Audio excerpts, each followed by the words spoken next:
माँ, शाम को छोले भटूरे बनाने को भाभी से कहना। यहाँ तो 2 छोले खाने के लिए बहुत ही काम बढ़ जाता है। 2 छोले भटूरे खाने के लिए पूरे घर के लिए बनाना पड़ता है। इतना कर कर पीहू फ़ोन काट देती है और उसकी माँ, बबीता, ओ बबीता, तुम्हारी ननद आ रही है, तुम ज़रा उनके लिए छोले भटूरे तो बना दो। ठीक है माँ जी। इतना कह के वह सोचने लगती है, अगले हफ्ते तो आई थी, अभी फिर से कितना मैं जाने लगूँ मायके तो कैसे होगा। 2 घंटे बाद आखिरकार पीहू आ जाती है और कहती है, भाभी क्या कर रही हो। फिर इतना कहते ही, छोले भटूरे बन गए क्या। नहीं, घर के कामों में लगी हुई हूँ, अभी नहीं बना। तभी कपड़े फोल्ड करके रख रही होती है बबीता। कहती है, क्या भाभी बिना प्रेस किए कपड़े रख रही हो। क्या प्रेस तो खराब हो गया है क्या भाभी। क्या तुम्हें तुम्हारे मायके से दहेज में नहीं मिला था। तभी बबीता को बुरा लगता है और सोचने लगती है कि खुद तो सारे लेकर गई है, सोचती है मैं भी लेकर आऊँ। आखिरकार बबीता के मायके वाले थोड़ा गरीब फैमिली के थे। भाभी आप तो बुरा मान गई, मैं तो मजाक कर रही थी। इतना कह के बबीता छोले भटूरे बनाने लगती है। तभी पीहू आती है अंदर और चारों तरफ नज़र घुमाती है और उसे एक नई कप प्लेट की सेट दिखाई पड़ती है। कहती है, भाभी ये कहाँ से आई, कितने में खरीदी है। नहीं खरीदा नहीं है, आपके भैया को गिफ्ट मिला है। क्या, मैं इसे लेकर जाती हूँ। ठीक है ले जाओ, पहले खाना खा लो। इतना कहने के बाद वह पीहू के लिए छोले भटूरे डाइनिंग पे रख देती है और पीहू खाने को बैठती है। खाने तो गले के नीचे ही नहीं उतर रहा है। अपने बच्चे के क्या ही करूँ, बच्चों का स्कूल ट्यूशन बहुत बिजी चल रहा है उन लोगों का, नहीं तो उन लोगों को भी ले आती। अच्छा भाभी, मेरे बच्चे के लिए भी ज़रा पैक कर देना, आ जाएगा ना सबके लिए। क्या बेटी, हाँ हाँ भर दो। मैं तो तू मेरे लिए 2 रोटी बना देना। अरे दोनों भी कितना खाते हैं। पूरे दिन की भाग दौड़ से थक हार कर बबीता आखिरकार रूम में आकर बैठती है और सोचती रहती है।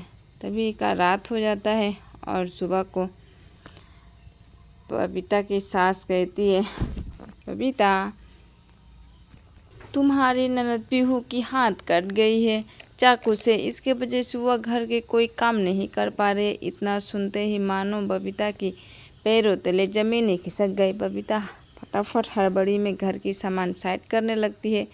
तभी उसकी पति नीरज आता है और कहता है, क्या हुआ बबीता, सारे सामान को साइड क्यों कर रही हो। क्या करूँ, आपकी बहन जो आ रही है।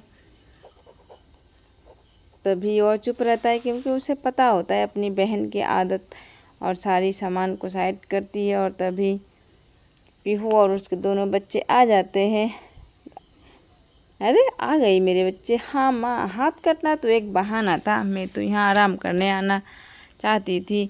बच्चों की छुट्टी है 1 हफ्ते के लिए। ठीक है बैठो, पूरे मज़े करो यहाँ पे। तभी दोनों माँ बेटी बैठ के बातें करने लगते हैं। अपने बच्चों को कहते हैं, जाओ तुम मामी के कमरे में जाके खेलो, वहाँ पे एसी है, एलईडी है, और जरा कहना मामी को मेरे लिए चाय और कुछ खाने के लिए दे जाए। इतना कह के वो अपने बच्चे को भेज देती है। दोनों जाकर अपने मामी के कमरे के सारे सामान को इधर से उधर कर देते हैं और चलो माँ बैठ के बातें करते हैं। यहाँ पे बैठ के दोनों माँ बेटी बातें करने लगती है। बातें करते करते बहुत समय गुजर जाता है और इधर पूरा घर की तहस नहस हो चुकी होती है, जिसे देख बबीता की दिमाग हो जाता है ख़राब, क्योंकि पूरे दिन की भाग दौड़ से वो थक चुकी होती है और घर में इधर का सामान उधर। तभी शाम के खाने में सभी बैठते हैं और खाने में बबीता बनाई थी परोठे आलू के और कुछ सब्जियाँ। क्या माँ, ये आलू का परोठा लग रहा है, तो लग ही नहीं रहा है कि आलू का परोठा। आलू का परोठा ऐसा होता है। तभी उसके पति नीरज खाकर कहता है, परोठा तो अच्छा है, पूरा स्वादिष्ट है, फिर ऐसे क्यों कर रही हो पीहू। इतना कहते ही उसको क्या करूँ, खा लो मेरी बेटी, परोठे भी पता नहीं क्या क्या मसाले डाल देती है, इतना कहने के बाद खा लो। इतना सुनते ही बबीता की आंखों में आंसू आ जाते हैं और बबीता बिना खाना खाए कमरे में चली जाती है। उसके बाद अंदर आके रोज़ के काम में लग जाती है और आखिर एक हफ्ता बीतने के बाद वह चले जाते हैं। तभी थक हार कर रूम में आकर बैठती है और कहती है कि आखिरकार बला टली। लेकिन इससे ज़्यादा चिंतित इसलिए थी कि कुछ दिनों के बाद ही 2 महीने की स्कूल की छुट्टियां स्टार्ट होने वाली थी। मामा अब तो बुआ गई, अब आप क्यों टेंशन कर रही हो? अरे मेरे बच्चे, अभी तो 10 दिन के लिए आई थी, फिर वह आगे तो 2 महीने के लिए छुट्टी है बच्चों की, तब क्या होगा उसी के बारे में सोच रही हूँ। मामा हम भी चलो ना, मामा के घर जाएंगे। नहीं मेरे बच्चे, मामी का भी तबीयत ख़राब रहता है और वहाँ पे ज़्यादा दिन जाके रहेंगे तो उनके खर्च भी बढ़ जाती है। तभी नीरज आता है और कहता है, हाँ इस बार तुम लोग क्यों ना पीहू के घर चली जाती हो? हर बार की छुट्टियाँ मनाने वो यहाँ पे आती है, इस बार तुम लोग पीहू के घर जाओ। उसके बाद गर्मियों का छुट्टियाँ स्टार्ट होता है और आखिरकार बबीता अपने बैग पैकिंग कर बच्चों के साथ पीहू के घर आ जाती है। इस तरह आते हुए देख पीहू का कुछ समझ में नहीं आता और कहते, अरे भाभी आप और बच्चों के साथ इतना बड़ा लगेज? हाँ क्या करूँ, माँ तीर्थ स्थान पे चली गई है और मैं घर में अकेली थी तो मेरे हाथ भी कट गया है और मैं घर का काम भी नहीं कर सकती, इसलिए मैं यहाँ पे आ गई। आखिरकार बच्चों की छुट्टियाँ भी है। इतना कहे कि वह रहने लगती है और पीहू सोचने लगती है क्या आप। तभी पीहू के दोनों बच्चे अपनी बुआ के कमरे में जाके जिस तरह इनके बच्चे करते हैं उसी तरह वह भी आके सारा सामान इधर उधर करना। अच्छा पीहू मेरे लिए ज़रा चाय ला देना और खाना भी बना देना, मैं घर से खा कर नहीं आई। इतना कहकर अपने ननद को, और हाँ शाम को अपने भैया के लिए टिफ़िन भी बना देना और उनके लिए इधर से जाते वक्त वह खा के चले जाएंगे। इतना कहते ही वह गुस्से से घर में जाती है और अपने भाभी के लिए चाय बनाने लगती है और सोचने लगती है कि क्या मुसीबत है। यह कह के यह बैठी हुई थी। तभी पीहू कहती है, भाभी थोड़ा आप भी मेरे रसोई घर में थोड़ा मदद कर देती। क्या करूँ दीदी, मेरे हाथ तो पहले से कटा हुआ है, नहीं तो मैं आपके हाथों में ज़रूर मदद करती। आखिरकार मैं अकेले ही तो अपने घर में काम करती हूँ। इस तरह दिन गुजरते जाता है और इसकी सर पे मुसीबतें बढ़ती जाती है। इसी तरह जिस तरह वह करती थी अपने घरों में जाके, उसी तरह इनके बच्चे यहाँ पे करते थे और उसी तरह बबीता भी ठेस जमाती थी बैठ बैठ कर। आखिरकार उब चुकी थी पीहू, आखिर कह भी क्या सकती है, करना ही पड़ेगा। तभी एक दिन पीहू की देखा नहीं जाता है और आखिरकार पीहू बोल ही देती है, क्या भाभी आप किस दिन जाओगे अपने घर? अभी तो बच्चों की छुट्टियां ख़त्म भी नहीं हुई है, कैसे जाऊं घर? अभी तो कुछ दिन यहीं पे रहूंगी, हाथ की जख्म भी ठीक। क्या भाभी तो बहुत दिन हो गए। क्या ननद आप भी ऐसे बोलती हो दीदी, आप तो मेरे यहाँ जाकर इतने दिन रहती हो। हाँ भाभी मुझे पता है, मुझे समझ में आ चुका है। अब मैं क्या बताऊँ, बच्चों की शरारतें, यहाँ तो अब बच्चे भी घुल मिल गए हैं और यहाँ अच्छा भी लगने लगा है। क्या भाभी आप हमें दीदी अच्छा हुआ आप समझ गई, किसी के घर में जाकर इतना तेज जमाने से कितना असुविधा होता है। आप बुरी नहीं हो, आप बहुत अच्छी हो। बस नहीं भाभी, अब मैं आपके घर बेकाम के नहीं जाऊंगी। अंदर से ड्राम से कुछ गिरने की आवाज़ आई। बबीता समझ गई आज इसकी मॉडर्न बहू ने फिर से कोई कांड कर दिया है। अरे ओ बहू, क्या फोड़ा आज तुमने फिर से, क्या तोड़ दिया? हाय रे मेरी किस्मत, पता नहीं कहाँ से शहरी बहू मेरी करम में लिखी थी। माँ जी मुझसे क्या कहूँ, मेरे हाथों से छूट के अचार का डब्बा गिर गया और पूरा फर्श कांच कांच हो चुका है। क्या करूँ इसे, मेरे माथे पर आके फेंक दे।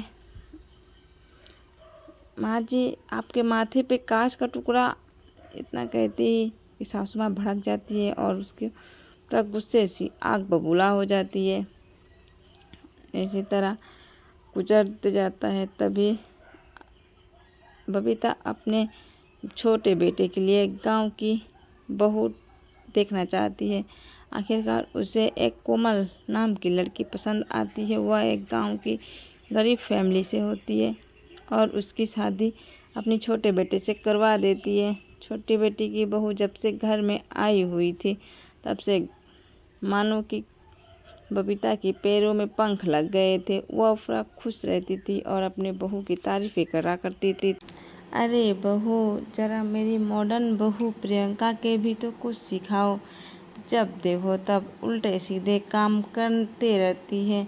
आखिर प्रियंका शहर के रहने वाली थी और खुले विचार के थे। उसके अंदर कोई ऐसा गलत भावना नहीं था। लेकिन जो गांव की बहू थी उसे तो पता था कि मैं क्या करूँगी तो अपने सास के आंखों में अच्छी बनी रहूँगी। वह हर काम अपनी सासू माँ के आगे पीछे घूम घूम कर ही करा करती थी। तभी कहती है, दीदी चले आज चूल्हे पे खाना बनाते हैं।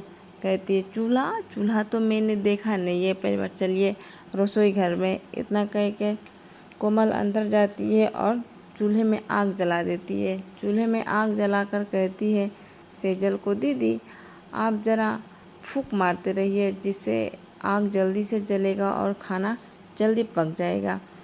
जिसे प्रियंका फूंक मारती है और उसकी आंखों में धुआं चला जाता है, जिसके वजह से उसकी आंखों से आंसू निकलने लगता है। यह देख वह कहती है, क्या तुमने क्या ही, मुझसे नहीं होगा, तुम बनाओ इसमें, मैं नहीं सकूँगी चूल्हे में फूंक मारने। इतना कह के वह बाहर जाती है और उसके सासू माँ कहती है, क्या हुआ, तुम जो आंखें मलते हुए बाहर आ रही हो।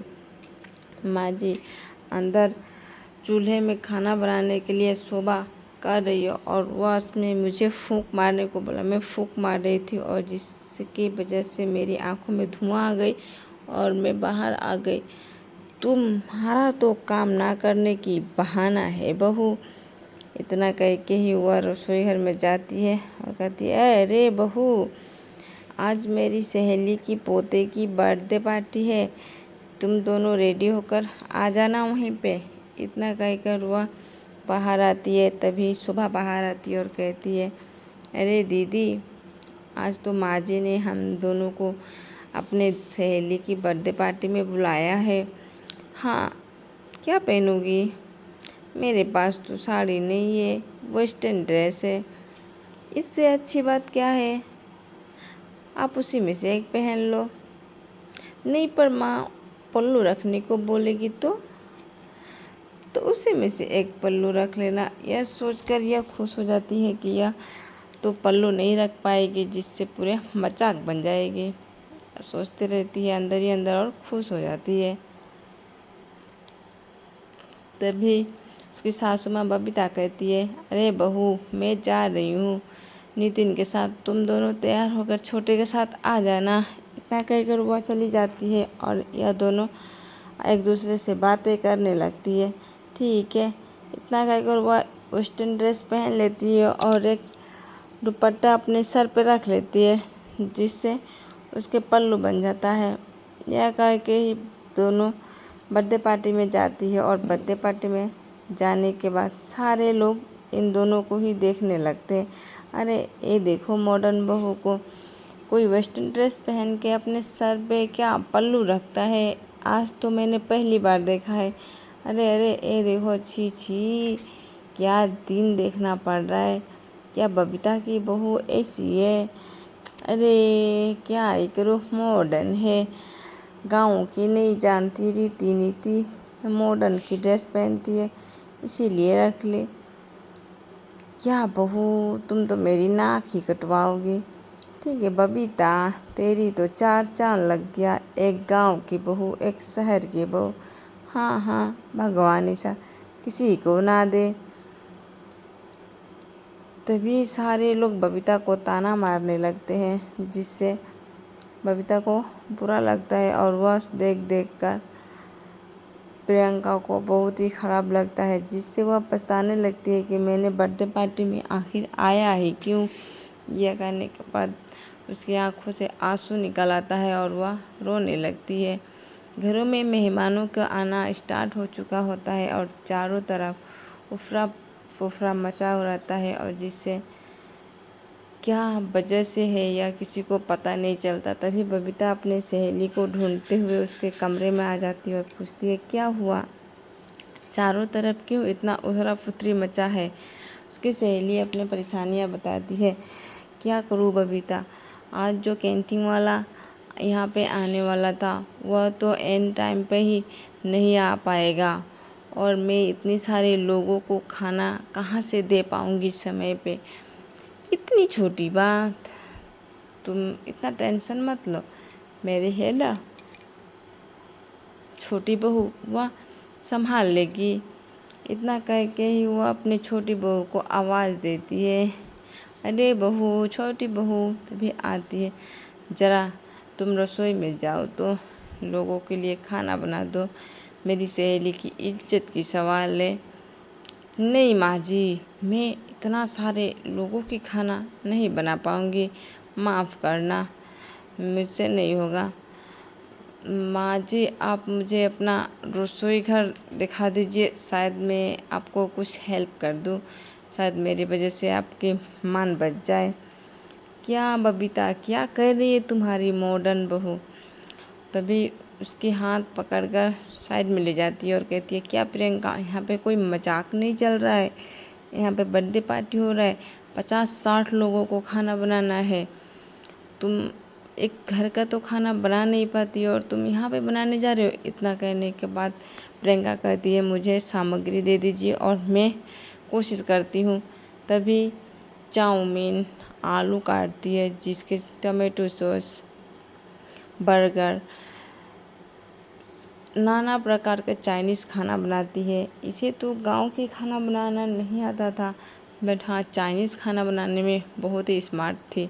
तभी उसके सासू बबीता कहती है, जाओ तो बहू, देख कर आओ, जिसे चूल्हा में आग जलाने का नहीं आता वह क्या ही खाना बनाएगी। तभी उसकी बेटे की बर्थडे पार्टी स्टार्ट हो जाती है। बर्थडे पार्टी होती है, कुछ डांस प्रोग्राम होता है, उसके बाद लोग खाने के लिए बैठते हैं। सारे लोग खाना खाते हैं और खाना खाकर बहुत ही तारीफ करते हैं, वाह क्या स्वादिष्ट खाना है। तभी उसकी सहेली, बबीता की सहेली की आंखों में आंसू आ जाती है और उसकी मॉडर्न बहू को धन्यवाद कहती है, अच्छा कर तुमने मेरी इज्जत बचा ली, वरना आज क्या होता पता ही नहीं। न कह के उसे धन्यवाद करती है। बबीता, तुम अपनी बहू को पहचान लो, तुम अपनी बहू को पहचान नहीं पाई हो। हाँ, मुझे तो विश्वास ही नहीं था कि यह बना पाई। माँ जी, मुझे चाइनीज़ बनाने बहुत अच्छे से आता है, इसलिए मैंने चाइनीज़ ही बनाया। घर में तो चाइनीज़ नहीं बनता, इसलिए मैं नहीं बनाती, और आप लोग मुझे कहती हो कि नहीं बना नहीं पा सकती है। इतना कह के उसकी छोटी बहू कहती है, हाँ मुझे भी माफ़ कर दो, मैं सोचती थी कि आप क्या ही बना पाओगी और हमेशा सासू माँ के आगे पीछे घूमती रहती थी। मुझे पता था कि सासू माँ की नज़रों में मैं अच्छी हूँ।